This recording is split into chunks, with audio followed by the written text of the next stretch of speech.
तो क्या हाल है तुम्हारे। तो तुम सबको जानकर हैरानी होगी कि एक बार एक बंदे ने डार्क वेब से एक टैबलेट मंगाई थी और उस टैबलेट को लेने के बाद फिर वो कभी सोया ही नहीं। सच में वो उस टैबलेट को लेने के बाद फिर कभी सोया ही नहीं। तो आज हम ऐसे ही बात करेंगे कि डार्क वेब कितना खतरनाक हो सकता है। जितना तुम सोच सकते हो उससे भी ज़्यादा वो खतरनाक हो सकता है। और ये कितना खतरनाक हो सकता है आज की वीडियो में हम यही बताएंगे।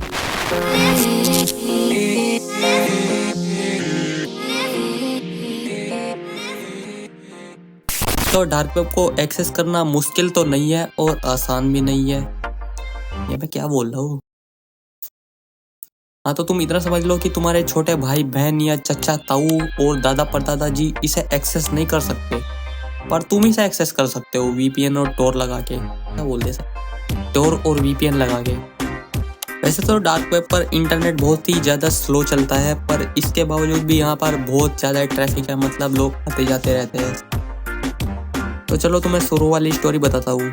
हुआ क्या था कि एक रेडिट यूज़र ने रेडिट पर एक स्टोरी शेयर की थी।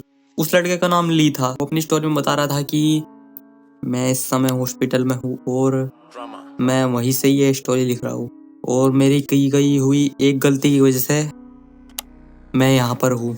उसने ये भी बताया था कि वो बहुत ज़्यादा ड्रग्स लेता था और डार्क वेब को यूज़ करता था और वहाँ से अलग अलग तरह के ड्रग्स मंगाकर ट्राई करता था। तो उसका कहना था कि एक दिन उसके दिमाग में एक अलग ही तरह की चुल मची और उसे किसी अलग तरह के ड्रग्स को ट्राई करना था। तो फिर क्या होना था, वो गया डार्क वेब पर और उसे मिली एक नोक्स नाम की ड्रग्स। वहाँ उस नोक्स पिल के बारे में ज़्यादा कुछ लिखा भी नहीं था और वहाँ किसी का कोई रिव्यू भी नहीं था, ज़्यादा कुछ जानकारी उस पिल की थी नहीं वहाँ। तो उसने उस पिल को ऑर्डर किया और वो पिल उसके पास आ भी गई। तो उसने सभी अपने नशेड़ी दोस्तों ठेकेदारों से कांटेक्ट किया और पूछा कि ये नोक्स ड्रग्स क्या होती है और इससे क्या होता है, इसे लेने के बाद अच्छा नशा होता है या नहीं। तो सबका ये कहना था कि हमने इस ड्रग्स का नाम पहली बार सुना है, हमें नहीं पता ये क्या है और इससे क्या होता है। और ठेकेदारों ने भी कहा कि हमने ऐसी आज तक ड्रग्स को नहीं देखा और ना कभी बेचा है। तो उसने ये सोचा कि ये कुछ अलग तरह की ड्रग्स हो सकती है जो अभी तक मार्केट में नहीं आई। तो उसने उसे खाने की सोची या शायद उसने खा ही लिया।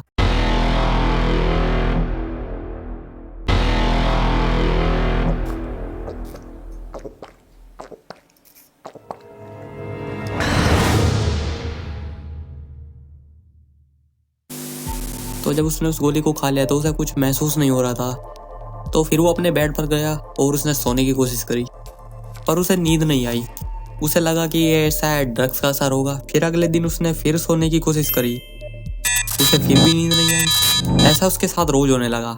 वो सोने की कोशिश तो करता पर उसे नींद नहीं आती और वो ना सोने की वजह से कमजोर भी नहीं पड़ रहा था, वो एकदम नॉर्मल और एक्टिव था। और फिर ली अपने ऑफिस का काम रात को करने लगा, तो जिससे उसकी तरक्की तो हुई ज़्यादा काम करने की वजह से। फिर बाद में यही सब 1 साल तक चला। शायद उसे लगने लगा था कि उसके अंदर कोई पावर आ गई है। सबको ही ऐसा लगता है कोई अजीब दवाई लेने के बाद। वैसे तो सभी नशेड़ियों को ऐसा ही लगता है कि उनमें क्वार्टर पीने के बाद अलग ही पावर आ गई है। तो चलो आगे बढ़ते हैं। और उस दवाई का कोई साइड इफेक्ट भी नहीं हो रहा था, वह अपना नॉर्मल था। फिर बाद में उसके हाथों पर फोड़े आने लगे और फिर बाद में वो पूरे शरीर पर फैल गए। फिर बाद में उसके पैचेस पर्पल कलर के हो गए और वो जब भी अपने शरीर को खुजाता था तो उसको बहुत तेज दर्द होता था, उसका ये कहना है। और फिर धीरे धीरे उसका ये दर्द बढ़ने लगा।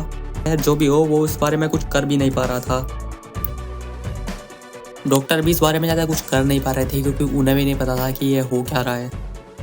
बिल्ली अपनी स्टोरी के एंडिंग में कहता है कि मेरा शरीर पूरा सुन्न हो रहा है पर मेरा दिमाग पूरा एक्टिव है और मुझे ऐसा लग रहा है कि मेरे मरने के बाद भी मेरा शरीर काम नहीं करेगा, पर शायद मेरा दिमाग पूरा एक्टिव रहेगा जिससे मैं शायद अंदर ही अंदर सड़ सकता हूँ।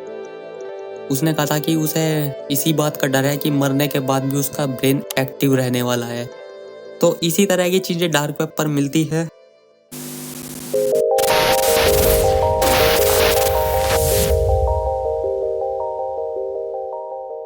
अगली स्टोरी एक इंडियन यूट्यूबर ने शेयर की थी जिनके चैनल का लिंक नीचे डिस्क्रिप्शन में है और उनका नाम है शौर्य शर्मा। वैसे पता नहीं शौर्य शर्मा है या वर्मा, पर है शौर्य ही।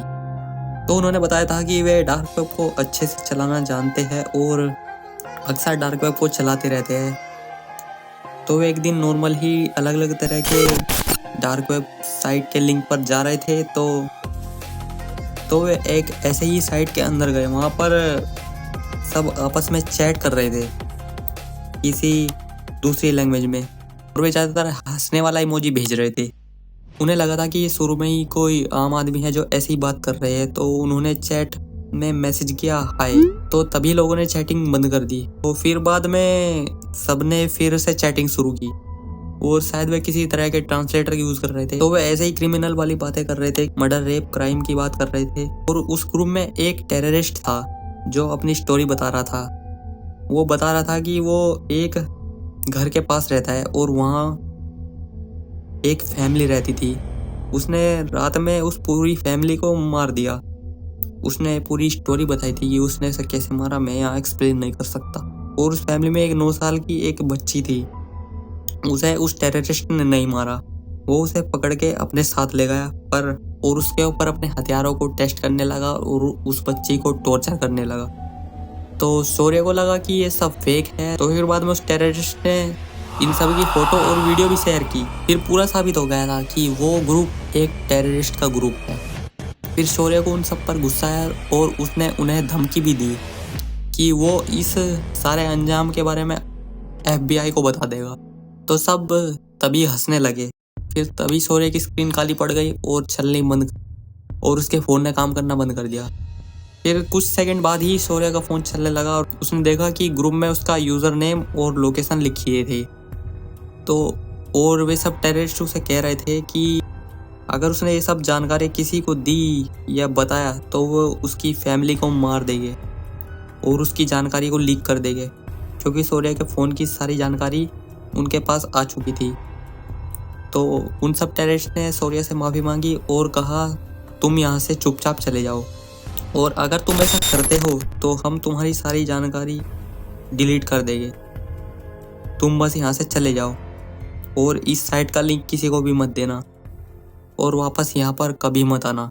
और उसने वैसा ही किया। उसे उन टेररिस्ट का ना कोई कॉल आया ना ईमेल। शायद उन्होंने उसकी सारी इन्फॉर्मेशन डिलीट कर दी होगी अपने पास से। हो सकता है नहीं भी की हो, कुछ नहीं कह सकते।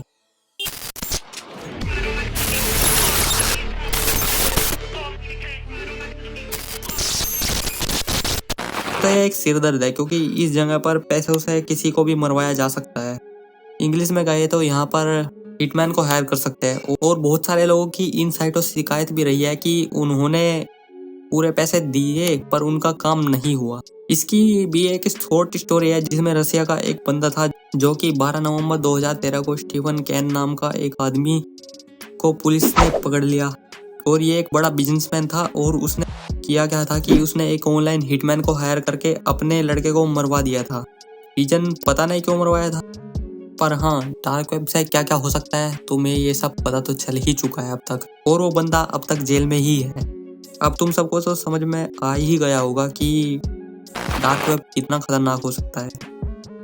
वैसे मैं बता सकता हूँ कि हम मोबाइल में डार्क वेब को कैसे एक्सेस कर सकते हैं, पर तुम सब वहाँ जाकर करोगे क्या? वहाँ पर तो पेमेंट भी क्रिप्टो से होती है, जैसे टोर ब्राउज़र, टोरबोट और साइफोन। इन ऐप से हम डार्क वेब को अपने मोबाइल में चला सकते हैं। बस किसी से भी बात मत करना, चाहे वो लड़का हो या लड़की। किसी भी अनजान लिंक पर क्लिक मत करना, और किसी भी चैटिंग वेबसाइट में मत घुस जाना, और किसी भी अनजान वेबसाइट में मत घुस जाना, क्योंकि वहाँ पर तुम्हें भूत प्रेत भी दिख सकते हैं। और कमज़ोर दिल वाले तो वहाँ बिल्कुल भी मत जाना। और सुनो ध्यान से, चाहे कोई भी हो, डार्क वेब पर किसी से भी बात मत करना, क्योंकि वहाँ पर लोग ऐसे बात करते हैं जिसमें इंसान सामने वाले इंसान को पका कर खाने की बात कर रहा है। वैसे ये स्क्रीनशॉट तो ओमेगल का है, तो अपने खुद के रिस्क पर यूज़ करना डार्क वेब को। और ऐसे ही तुम्हें एपिसोड पसंद है तो बता देना, और इसका नेक्स्ट पार्ट लाना है या नहीं ये भी बता देना। तो मिलते हैं नेक्स्ट वीडियो में, तब तक के लिए बाय। सांसों पे लिखा है तू जीने की वजह है, चाहूं बेतहाशा डूब कर मैं तो तुझे तेरी